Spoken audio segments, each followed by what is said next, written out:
Hello chef থেকে আমাদের video যারা দেখেন তাদেরই মধ্যে একজন পান্তা ভাতের উপকারিতা সম্পর্কে জানতে চেয়েছেন। তার কথা রাখতেই আজকের এই রিলসটি শেয়ার করছি আপনাদের সাথে। আর আপনারা উপকৃত হলে সেভ করতে পারেন এবং আপনার পরিবার এবং বন্ধু বান্ধবদের সাথে শেয়ার করতে পারেন। পান্তা ভাত যুগের পর যুগ ধরে খেয়ে আসছে গ্রাম বাংলার মানুষ। ঢাকার এই যান্ত্রিক জীবনে এখন পান্তা ভাত খাওয়ার প্রচলন নেই বললেই চলে। অনেকেই এই খাবারটিকে সেকেলে বলে অবহেলা করে, কিন্তু পান্তা ভাতের রিয়েল বেনিফিট আসলেই অবাক করার মতো, যা আমাদের মধ্যে অনেকেই জানেন না। কিন্তু অবশ্যই পান্তা ভাত রেডি করারও কিন্তু একটি প্রসেস আছে।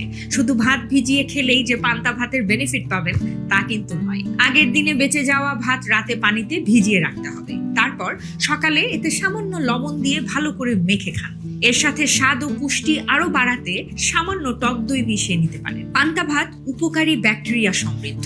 এগুলো মূলত প্রিবায়োটিক হিসেবে কাজ করে, যা আপনার অন্ত্র ভালো রাখে, হজম শক্তি বাড়ায়, রোগ প্রতিরোধ ক্ষমতা শক্তিশালী করে এবং ত্বক ও চুল উজ্জ্বল রাখতে সাহায্য করে। এছাড়াও পান্তা ভাত আমাদের শরীরের জন্য একটি চমৎকার প্রাকৃতিক ইলেকট্রোলাইট হিসেবেও কাজ করে। সকালবেলা ঘুম থেকে উঠে পান্তা ভাত দিয়ে শুরু করলে দেখবেন পুরো দিন অনেক এনার্জেটিক লাগে। সেই সাথে বসুন্ধরায় একদমই ঘরোয়া পরিবেশে তৈরি খাবার পেতে এক্ষুনি অর্ডার করুন হ্যালো শেফ থেকে। ডিরেক্ট অর্ডারে পাচ্ছেন 10% ডিসকাউন্ট। আর হ্যাঁ, স্টুডেন্ট ডিল, ব্যাচেলর ডিল এবং সাথে থাকছে আরো অনেক ধরনের বাজেট ফ্রেন্ডলি অফার। আরো বিস্তারিত জানতে স্ক্রিনে দেয়া এই নম্বরে এক্ষুনি কল করুন।